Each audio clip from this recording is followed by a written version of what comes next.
Excellent. A warm welcome to everyone for joining this side event at the MENA Climate Week.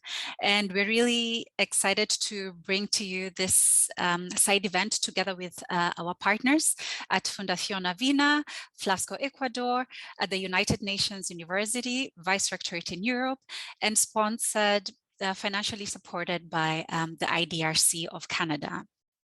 And in this event, we're going to have a keynote speaker who is going to talk about the specific issues linked to the region, followed by a panel discussion. And I would like to, and Future Earth as well, which is a main partner for us in this side event. And we're going to start off with a keynote speaker, followed by a panel discussion. And I would just like to look in the room to make sure that our keynote speaker is here.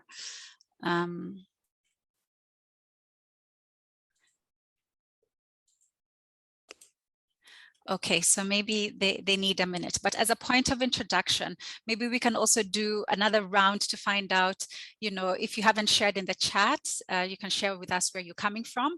And as the panel discussion goes on, we encourage you to put any questions on the chat as well.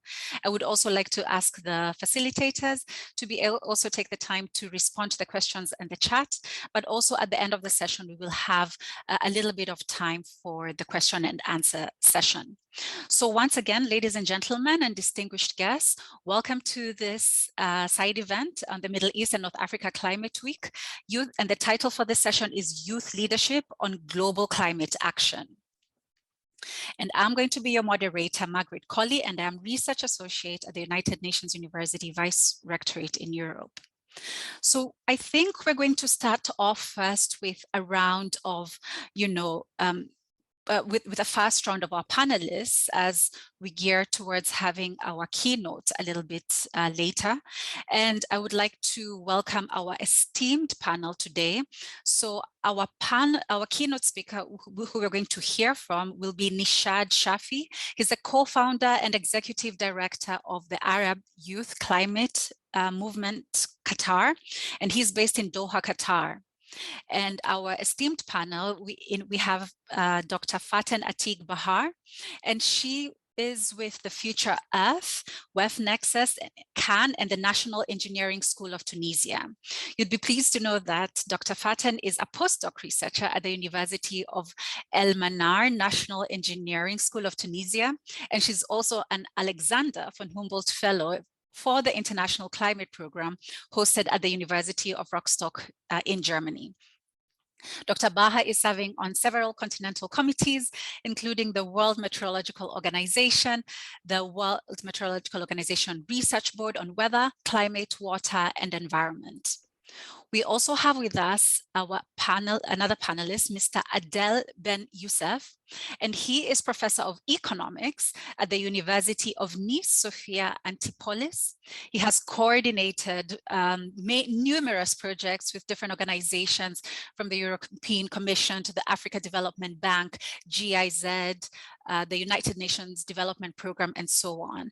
He's also worked for the Africa Development Bank as consultant for the Human Capital Development Strategy of the year 2013 to 2017, and the organization of the second African Science, Technology, and Innovation Forum in Rabat. So we're really proud, and it's a pleasure to have you with us.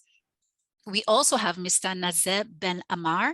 Mr. Ben Ammar is also the president and chair of Excellencia, which is a partnership with Tunisia with Samsung in Tunisia, and he's also a partner of Mateba, which is his partner of the multinationals Hilti, the construction tools and application, and Panasonic for electrical equipment and manufacturing. He brings very strong expertise in innovation, entrepreneurship, and also experience in partnership, particularly with the Tunisian American Chamber of Commerce, being the past vice president of the AmCham MENA Council. So a very warm welcome to you. We also have Ms. Nathalia Mamede. She is an undergraduate in a Bachelor of Arts in International Relations in the University of Brasilia.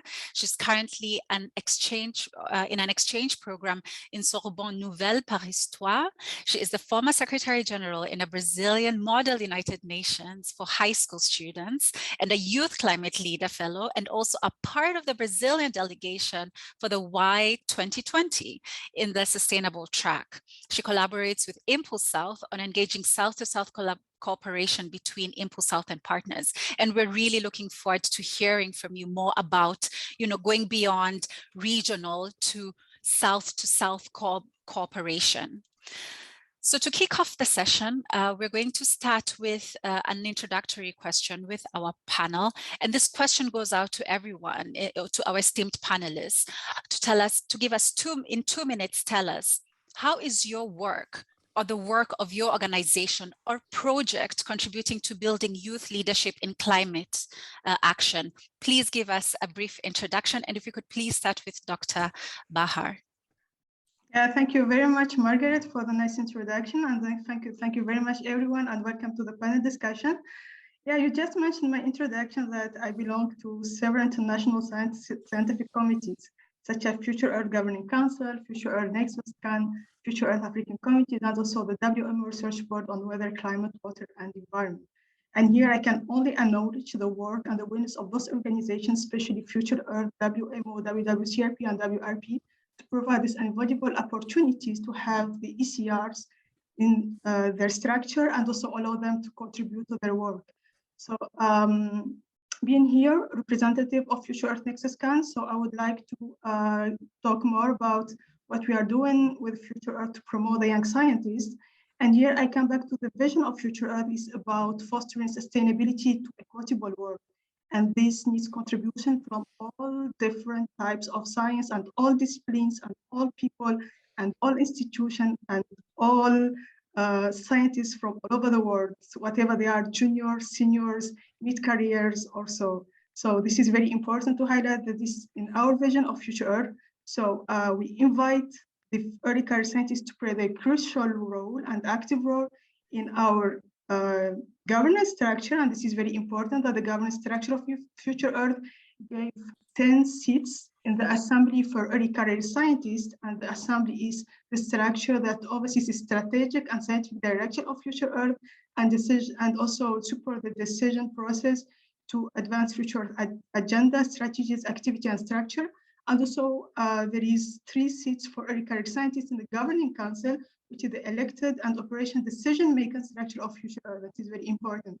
And also I would like to add to this that in addition of having these fixed sites, for example, in my case, I belong to the Global Research Network, and I was also representative of the Global Research Network, and I'm an early career scientist. So this is very important to highlight. Future Earth also supporting the activities of young scientists and by in-kind support and finance support.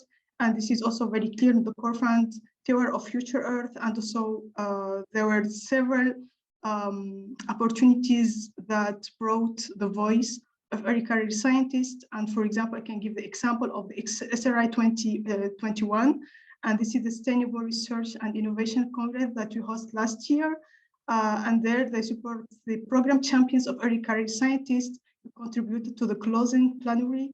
And also that was an opportunity to speak along with the co-chairs of 2023 Global Sustainable Development Report. And this effort is also continued this year in the SRI 2022. So thank you again, Margaret. I stop here and I give the floor to the other panelists. Yeah, thank you very much for sharing those excellent opportunities that are there for early career researchers, especially in the scientific and research space. And now over to you, Mr. Adel Ben Youssef, same question. How is your work or the work of your organization or projects contributing to building initiatives on climate action?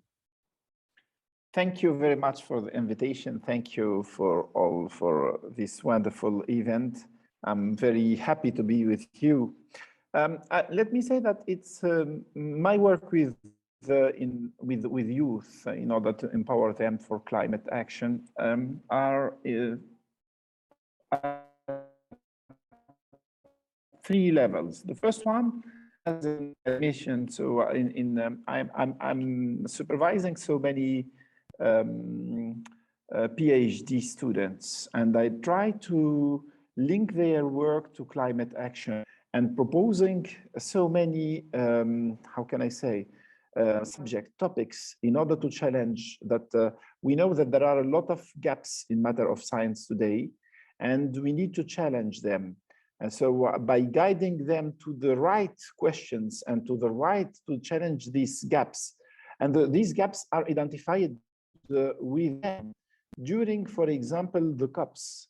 I bring my students with me to the negotiation, international negotiation, in order that they don't only work in science in their office.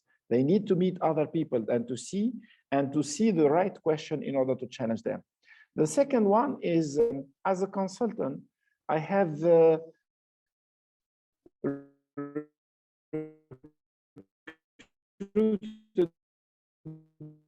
so many young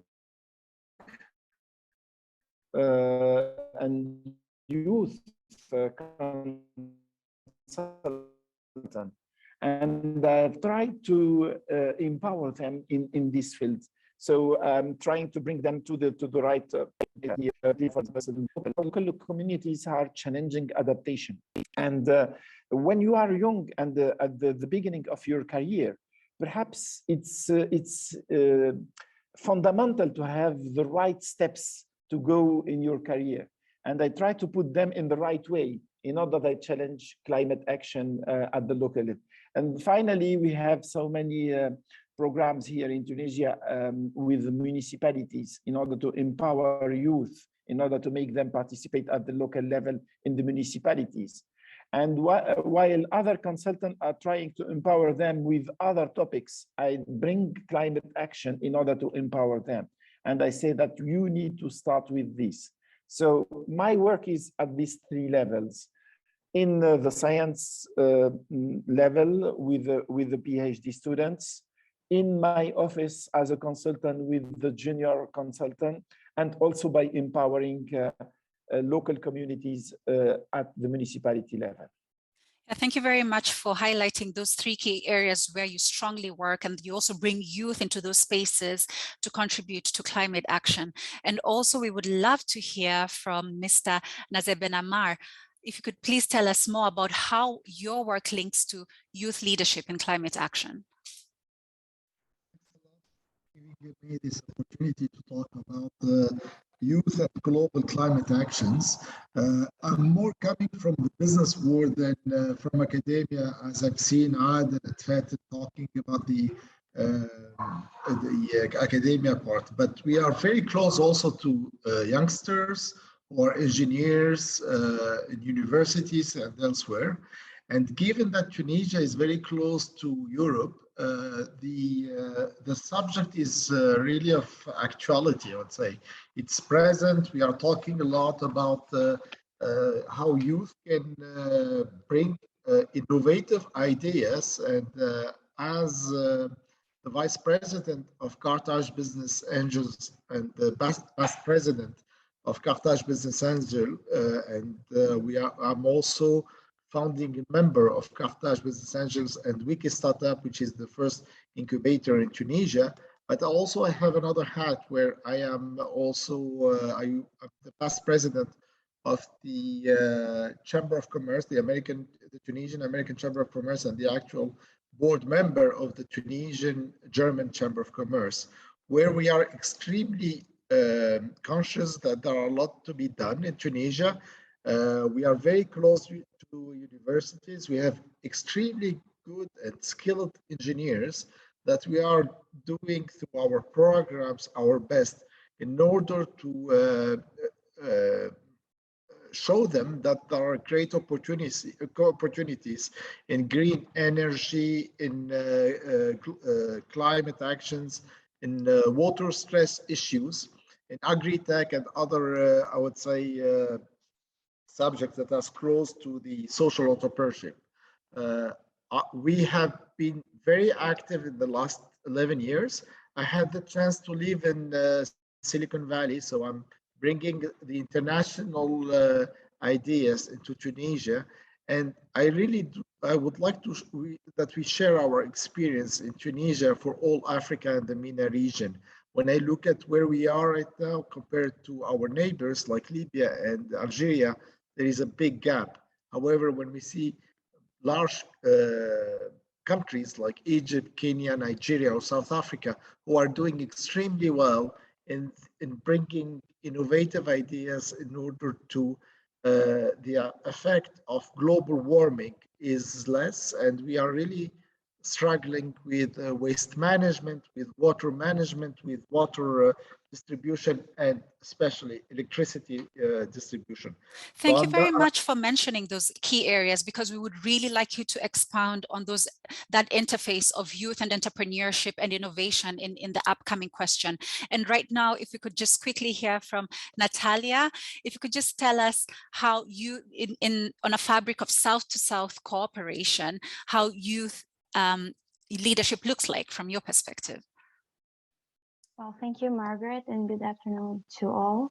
Firstly, I would like to briefly introduce Impulsouth, that it's an alliance between Fundación Avina, the International Development Research Center, IDRC, and Flexo Ecuador and University of United Nations University, that aims to increase South-South cooperation in order to improve Southern engagements with the Paris Agreement and the 2023 Global Stocktake, strengthening the role played by youth through research, training, and innovation. And as part of Impulsouth team, I'm directly working with young people and with this duty of bringing youth to the negotiation table. This the project aims to increase knowledge and capacities in 6 countries we work with.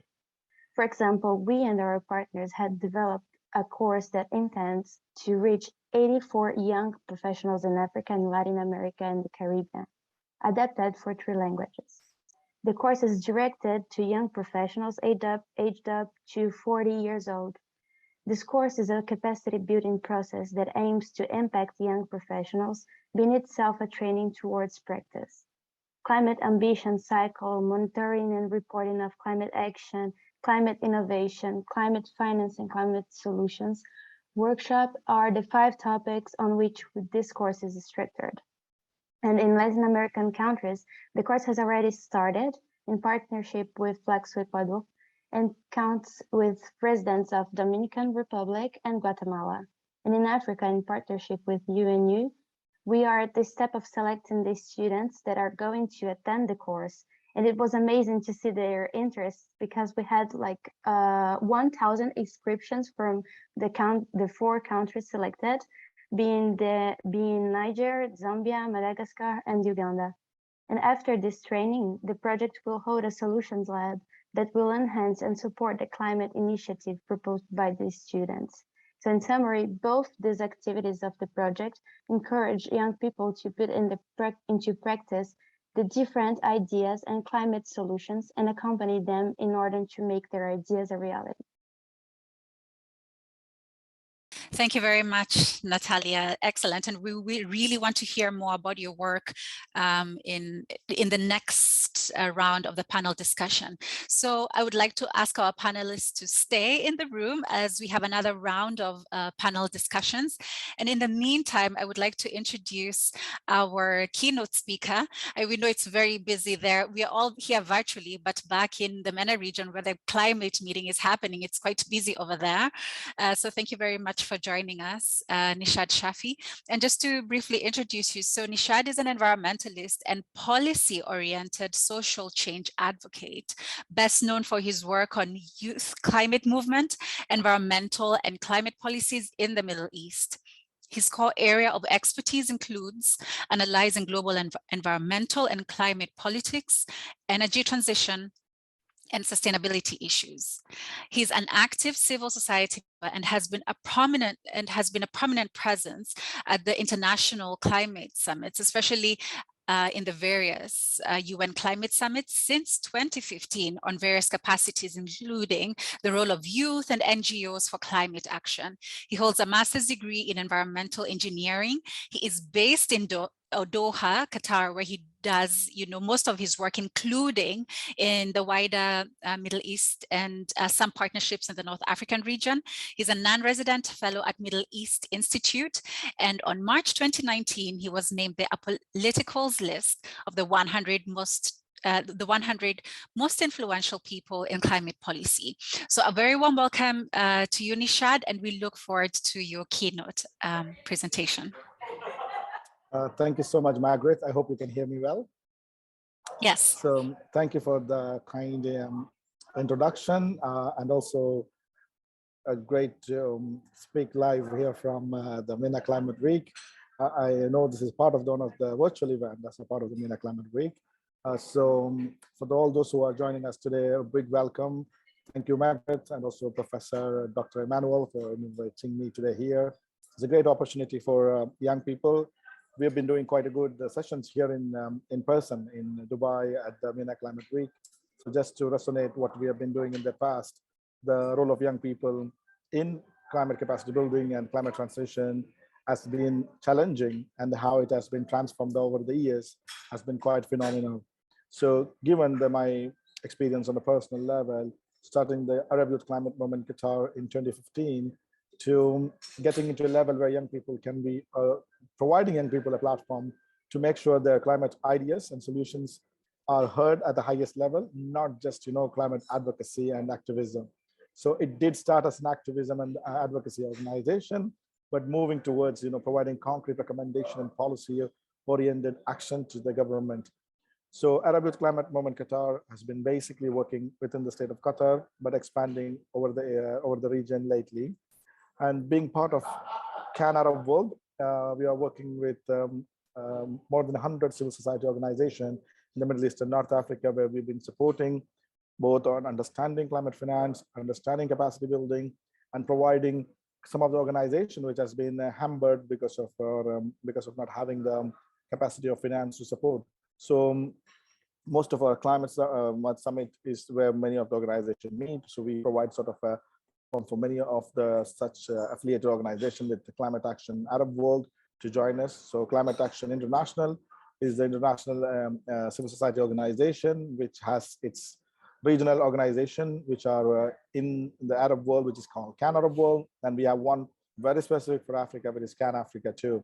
So we work in very close coordination also, given the upcoming 2 COP in Middle East and North Africa here in Egypt, in Sharm el-Sheikh, later November this year, and in Dubai, in Abu Dhabi later in 2028, later in 2023. It's quite an opportunity for youth movements and youth related solutions to come or bring in forefront. So I believe young and youth participation is critical in our energy transition and also providing solutions to our respective countries and at the country levels. As a part of our work over the years, the most critical opportunity for young people is to use their engineering background, their entrepreneur background to provide solutions that can have long-lasting impact at the very grassroots level. Support sometimes may not be seen at the beginning, but of course there have been a lot of opportunity for young people which can be found through networking or supporting institutions within their respective countries. I believe young people are not only being used as a sort of tokenism. I believe they have to be given the right platform and right funding to make sure the solutions are materialized or used on a real time. So I believe as a young people, there has been quite hardship for many regional organizations in terms of city building or in terms of financial support. But I think it comes to some point where young people should use their leverage of network to find the right partners to work with. And one of the best advices for the most of the youth organization I can give is to networking at the university level. Like I hear some of the professor here speaking how a PhD graduate can use his sort of knowledge to work with local organization to support them, providing real-time solutions to some of the young people who works with them, supporting SMEs ideas, because you can use your engineering background to come up with some of the solutions in terms of wastewater recycling, in terms of waste or plastic management. So these are the areas where young people can be very key, and also nature-based solutions. These are where the young people can provide great inputs to their respective nations or respective countries. So I think it is time for young people to be moving from a tokenistic position, to next level of providing concrete solutions to climate action. So I believe people really have a great leverage at this point. And for most of the young people, keeping in mind MENA climate summit is happening in Dubai, an upcoming COP. So it's the opportunity to showcase your work in a way that will open the eyes of like investor, maybe your government or the sector, to help you move forward. And I think, given the fact in terms of climate change, the region is one of the worst impacted by climate change. So much of you know how important is that climate action for the region, both for Middle East and North Africa as such. I think it's also time to work in partnership, which is a very key, whether it is for private sector, government, or NGO associations, to work in cooperation rather than working in silos, where many are working on the same topic but not knowing each other. And in a way, it is not only providing the right solution, but also waste of resources and time to many other organizations at the same time. So I would time, what I would prefer young people to work on solution-oriented grassroots work in their respective countries, and also to look at what are the requirements and requirements the country look into at the UN summit, and to see which are the areas they can, or the niche they can look into work as a critical for their country, rather than working at a larger scale. But yes, cooperation is necessary in terms of sharing finance, sharing understanding, and capacity building. So I will stop here, and thank you for the opportunity for having me here to talk to you guys as a keynote speaker. If you have any question, I'm also happy to answer.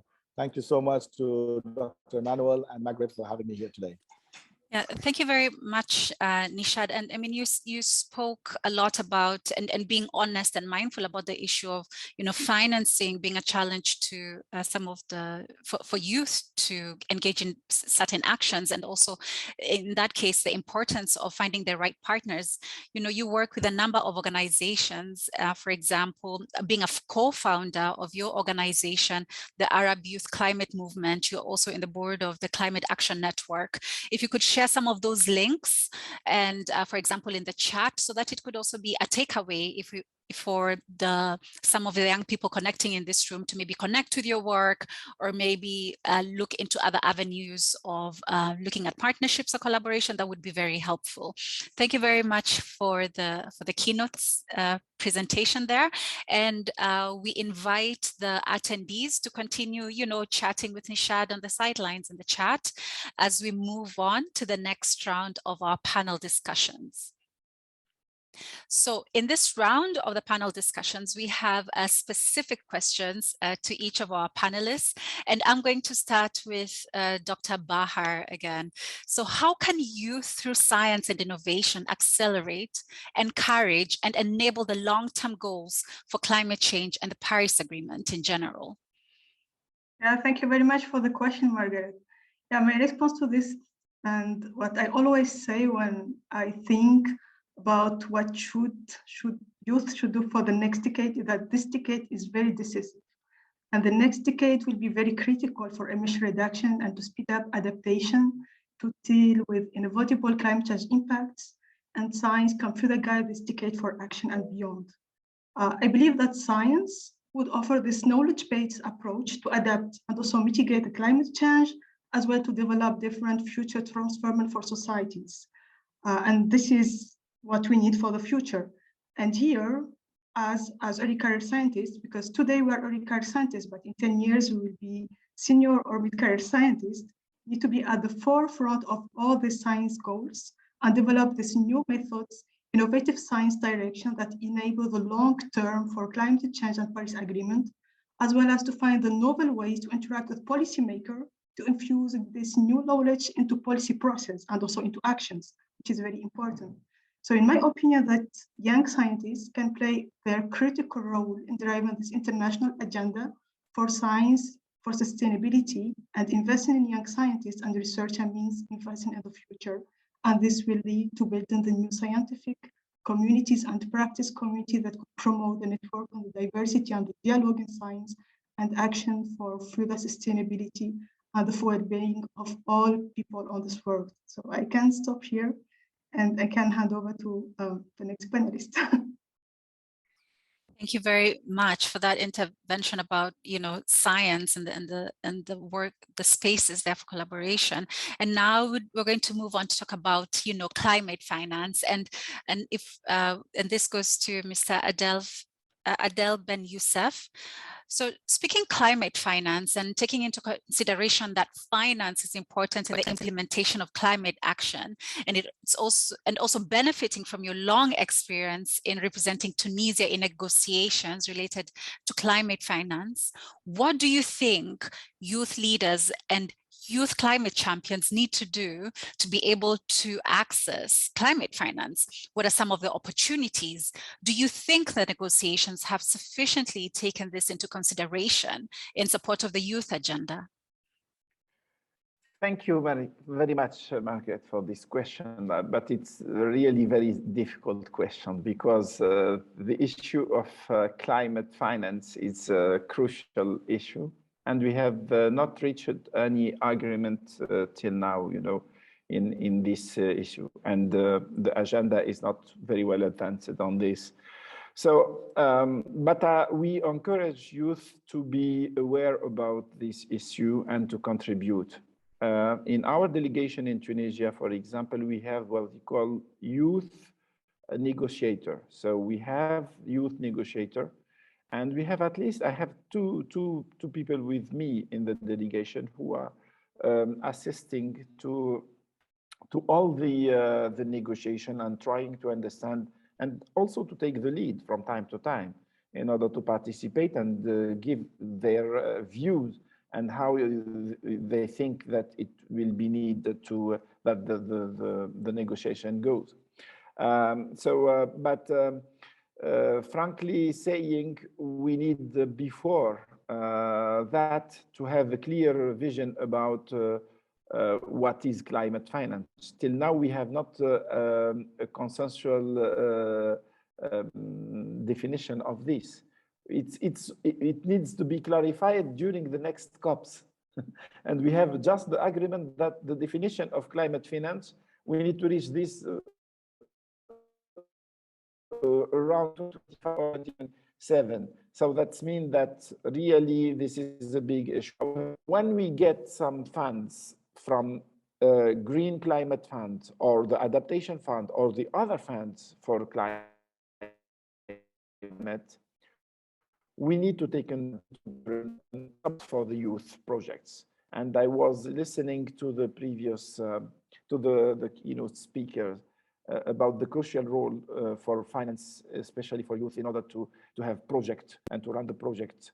And I think that really we need somehow to have positive discrimination in matter of policies in matter of climate finance in order that they access, because youth needs to be in action and they need this climate finance, even if we have not an agreement on the definition.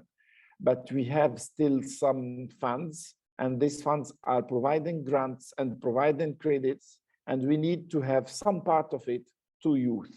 But youth need to not wait that we decide on this. They need to take the lead, and they really need to participate in the negotiation more and to impose this kind of decision.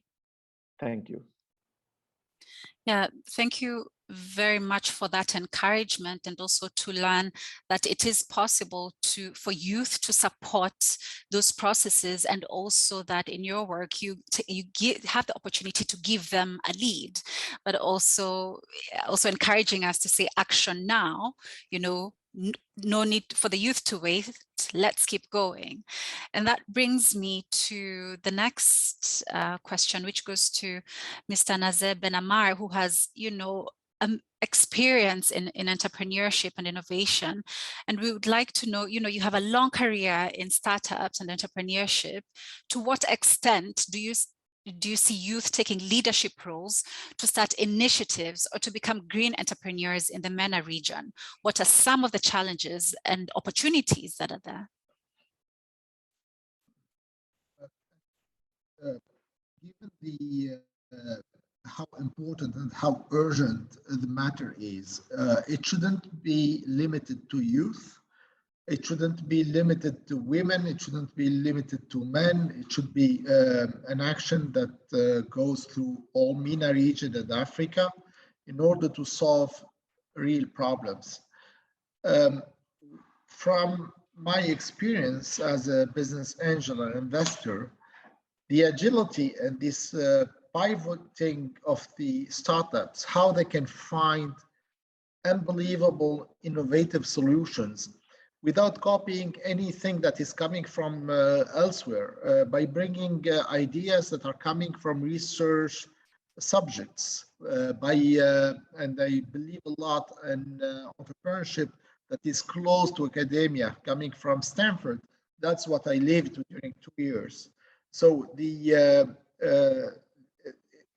programs that can come from the academias, and also us as incubators, where we need to focus on some specific subjects and solving global climate warning issues, going with the hydrogen issue, solar energy, you can call it wherever, but bring subjects, make some call for projects, squeeze some of the resources, bring entrepreneurs, bring marketing people together in programs like this. And Mr. Adel might agree with me, without finance, without the right tools, where we can bring experts in the different fields, bringing these youngsters, and believe me, some of the youngest entrepreneurs in Tunisia are 16 years old, who are coming with unbelievable great ideas. I invested myself in entrepreneurs that are worrying about what's happening in the Mediterranean region by having small robots. The guy is 19 years old and extremely active, very good scientist. He had the chance to find a French company that adopted him in order to bring also some technology into his startup. So the ideas are there. We are really, it's a little bit sad that when we look at the investments that are taking place in the MENA region and in the African region, we can see a lot of fintech, health tech, etc., which is good. But if you look at the clean energy, at the other issues that are of necessity, the deals are maybe number-wise are bigger, but investment-wise are much smaller. So we need to prioritize and make sure that by bringing the expertise of our friends from Germany or elsewhere, and this is my role as well, that we can bring real solutions to our regions who are really suffering. I was in the southern part of Tunisia. I was in Mauritania. I have seen the problems with my own eyes of global warming, where people do not have access to water. It's as simple as that. This is a fact. People cannot even get their dates, cannot get their olive oils because of this climate. This is what I lived within the last weekend, and even while I was in Mauritania just a few weeks back. Thank you very much for bringing those fast, frontline insights of what you saw, and also bringing your expertise to share how interdisciplinary skills can be at the core of prioritizing and focusing on key issues for communities, and also highlighting the question on finance. I think it's a really important topic, and I believe there are also similar challenges. As you said, it's not only about MENA, but it's also in other parts of the world.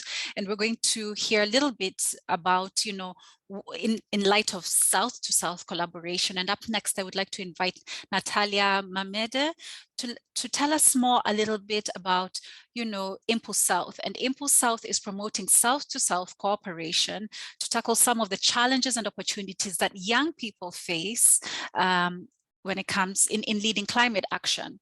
And although it is taking place in countries outside the MENA region, as in the Impulsouth project, there are lessons that can be shared and learned from your experience. So how are you working to promote South-to-South collaboration towards building capacity in youth leadership and climate action?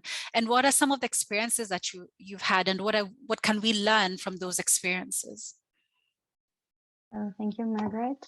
In the scope of the Impulsouth project, it's imperative that the actions that will be made in collaboration with the countries that we work with. So it's not possible that all the content, ideas, and decisions are made for a single point of view. We think that one of the most important elements here is to promote the dialogue with and between the countries, and to be capable of building up actions that will positively impact both regions. For instance, for the course that I've presented earlier, Impulsouth has made their curricula based on workshops and meetings the project itself held with the country's experts to know which format and content should be better for our common goal. We seek actions to aim to be a cooperation process with the countries. It's necessary also to seek common agendas that can enhance this exchange between all of the parties and build up this cooperation, and to promote events that are going to reunite the best interests of all countries and also the project.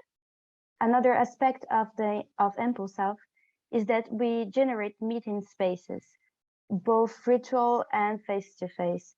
For the COP26, for example, we worked with 5 young delegates that were official delegates from their countries and under 40 years old, to increase their capacities of negotiation and also to promote their exchange, intensifying South-South cooperation. There were 3 meeting spaces, being the workshop for negotiators, a side event on the capacity building hub about innovative practice from the Global South, and also a dinner with all the young professionals that we had supported in order to create this space for exchange. And as said, we are working to build capacities in youth leadership for climate action in the South-South cooperation basis. Thank you. Thank you very much for that experience on South-to-South cooperation and the importance of having dialogue and discourse. And it ties in quite well with what we had earlier about the importance of, having youth in climate negotiations, and it's great that your project is contributing to that. Well, just before we come to the end of our session, we have one more round. I mean, we have a wealth of information in this room, and I wish we had more time to really dig deeper into these issues. But we're going to come to our final round of closing questions. And this is sort of like a fireside chat, quick takeaway session. And we'd like to hear from the different panelists just for about 30 seconds before we get to the question and answer, so that we can give an opportunity to the audience. And in 30 seconds, fireside, let's go for it. If you could please share one key takeaway for the audience about the impact of youth leadership on global climate action. So what is the one key takeaway that you would like to share on youth leadership on global climate action? So let's go for it. Over to you, Dr. Bahar. Very much, Margaret. Yeah, with regard to climate action and with the harmful effect that this could cause to our global, I truly believe that young scientists should play their crucial role to drive the next decade. And for this, maybe I would quickly highlight that there is so many entry points that youth could really take to drive this next decade. And there is too many early career scientist networks that could help to bring their voices and bring them to the upper and to the high level of the decision. And I can just give an example of one of the activities that I have been doing with early career scientists is to review the IPCC report. And I think when we talk about the IPCC report, we are talking about the science advice that we need for action for the next decade. So I can stop here and I give the floor to others. Thank you very much for that. And now over to you. One key takeaway, and the floor goes to Mr. Youssef. Thank you, Margaret. Again, one takeaway is I push youth in order to act locally. They need to act for their community and make the change locally. The problem is really at international, but they need to look to at the local level. They need to. We need them, and they can. They are really the major force for the change. So they need to believe in them, and they need to believe on their capacity and skills, and they need to change the reality at the local level. And we, most of the time, we think about solution not at the local level, and we think about more important solution at the international level, but start with the local. And at the local level, they can really change the world. Thank you. Thank you very much. And you, Mr. Ammar, one key takeaway. First, I always ask my startups to get together, to learn from the other experiences, and we need to get together in the MENA region and in Africa. And we need also to have in mind that we in Africa or in the MENA regions, we are not the polluters or the CO2 emission origin. It's coming from somewhere else, from Europe, from the States, from Asia, and we cannot pay for this. Somebody has to pay for it, and we cannot keep going like this unless Europe and the Western world knows that this is costing us a lot of money. Thank you. Thank you very much. And Ms. Mamede. Young people are entering the workforce now, but will be those taking decisions and leadership in the decades to come, as the world transitions to a zero carbon and a resilient economy. So therefore, building youth leadership today is building the generation of leaders who will lead this transition. Thank you. Thank you very much for that. And I would really like to encourage our panelists to share any insights or any useful links that the audience could, look up for further collaboration, further partnership, and also insights for them to, for the community here to build on their work. And now the floor is open to everyone. Should there be a question to any of our panelists, or any comment or reflection, or you could even share with us some of your work. I know we also had some members of the audience who speak French. You may also maybe share your question in French, as we have part of the panelists who are able to communicate in French, so that would always be responded to. So the floor is open for questions. You may raise your hand or just unmute.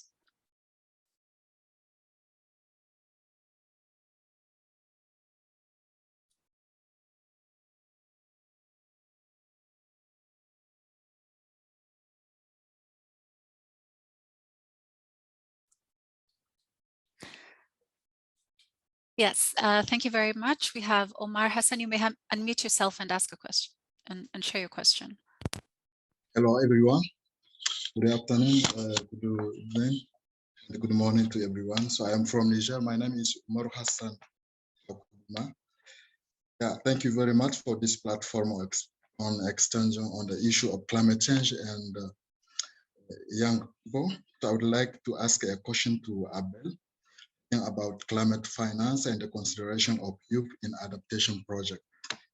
So I would like to say just in Africa, especially in developing countries, accessing to financial resources from international institutions like Green Climate Fund is really a long process.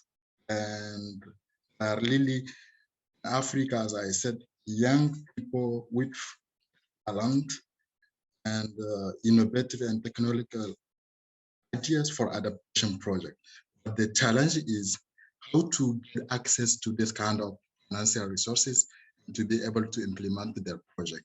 This is the question that I have, because I know that in Niger, for example, or even some developing countries, there are so many young who have so many ideas, but the problem is having access to this kind of financial resources. That's the first question. The second one, maybe to Faten Bahar, talking about youth involvement in any decision-making process in the international agreement for environment, for example. I know that as I said, in developing countries, in Africa, young people are really not involved. So how do you think to accelerate this kind of challenge so that people or young people can be able to be at the core of any decision making to promote sustainable management of environment? Thank you. Thank you for those two very important questions. And I guess we could start with the first one, and it was for you, Mr. Youssef. Thank you very much for the question. I really appreciate. Global finance. When we are looking, well, when we are speaking about climate finance, we are speaking about somehow compensation of the polluters, or not the polluters, but the countries with the historical responsibility to the other countries. And these take the several way.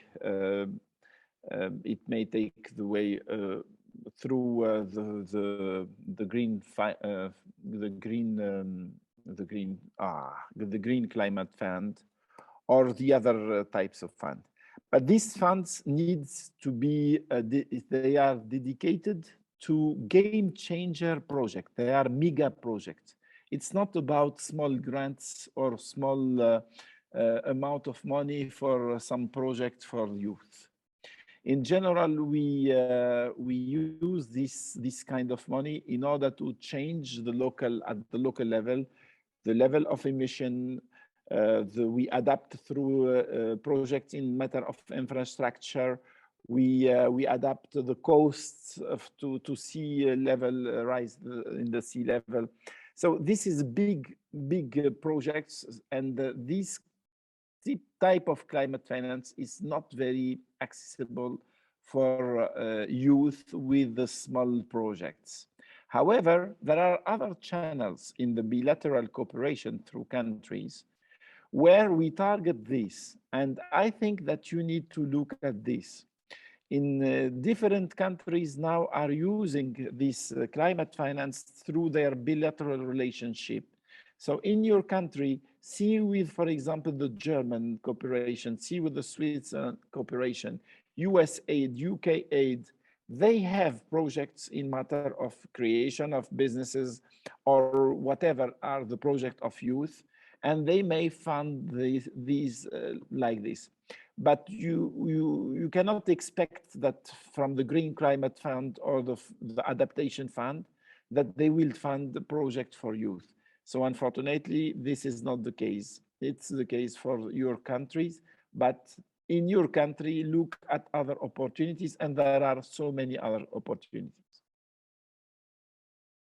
Yeah, thank you for the response. And if there's anyone in the room who has, specific links that, Omar can also follow up to read more about other opportunities, those are also quite welcome. And the question is, the second question, if you could respond, Dr. Bahar.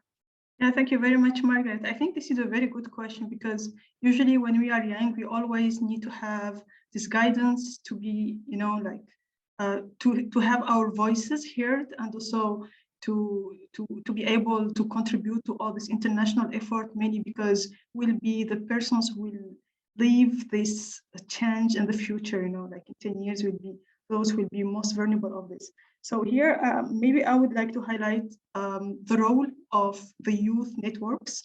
And maybe I can give an example of the YES community from where I started some years ago, I think 7 years ago, 6 years ago.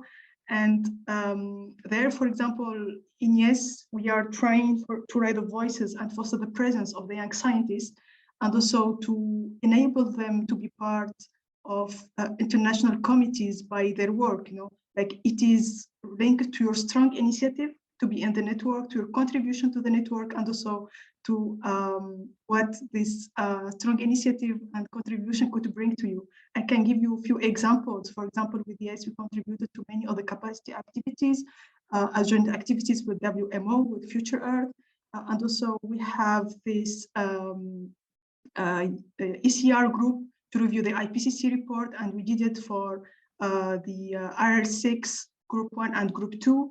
I can share with you the link, and if you would like to have any conversation with this regard, so I would be very happy to respond to this.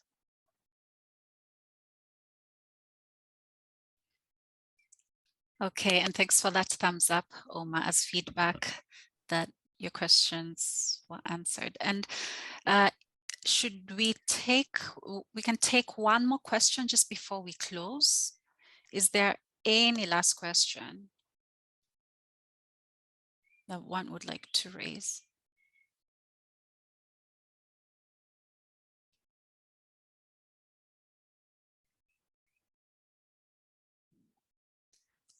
Okay, so I believe, we had excellent intervention from our partners today, from Impulsouth Project, Future Earth, University Côte d'Azur, Carthage Business School, Angels Network. All the panelists represent those organizations. And oh yes, we have one hand up. Okay, great. So this is the last question. Patricia Mukuka, you may ask your question.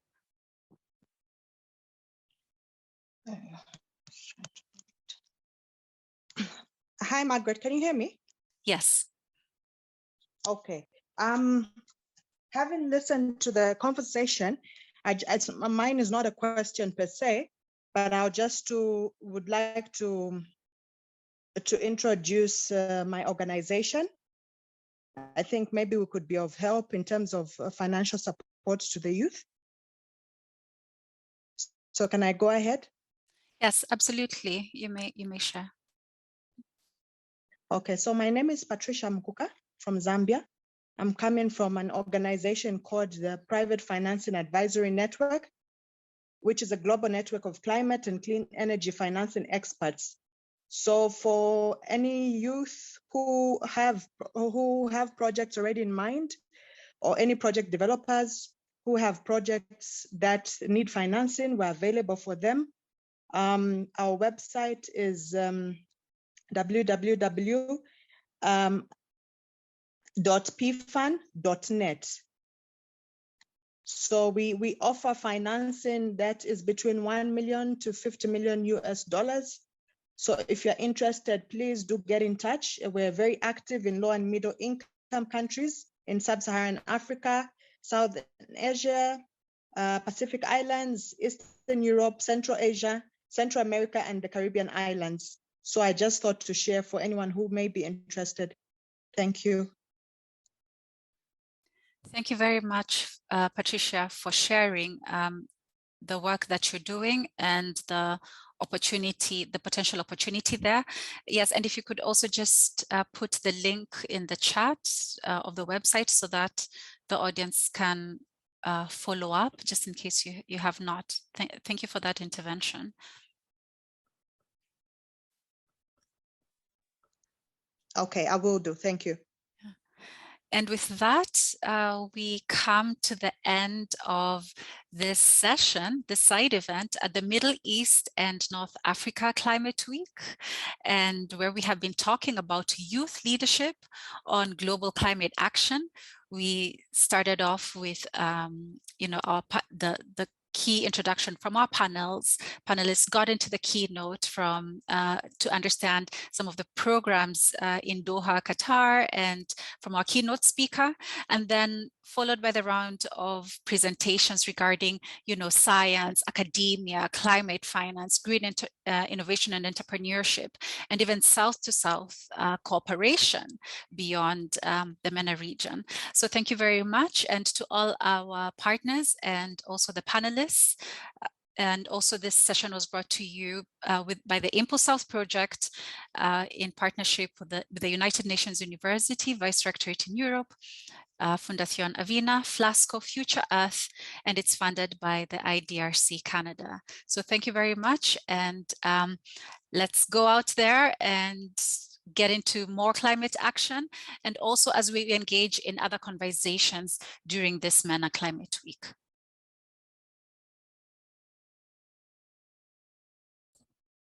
Thank you very much, Margaret, and the panelists.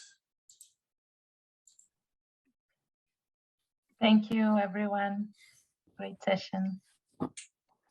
Thank you, everyone.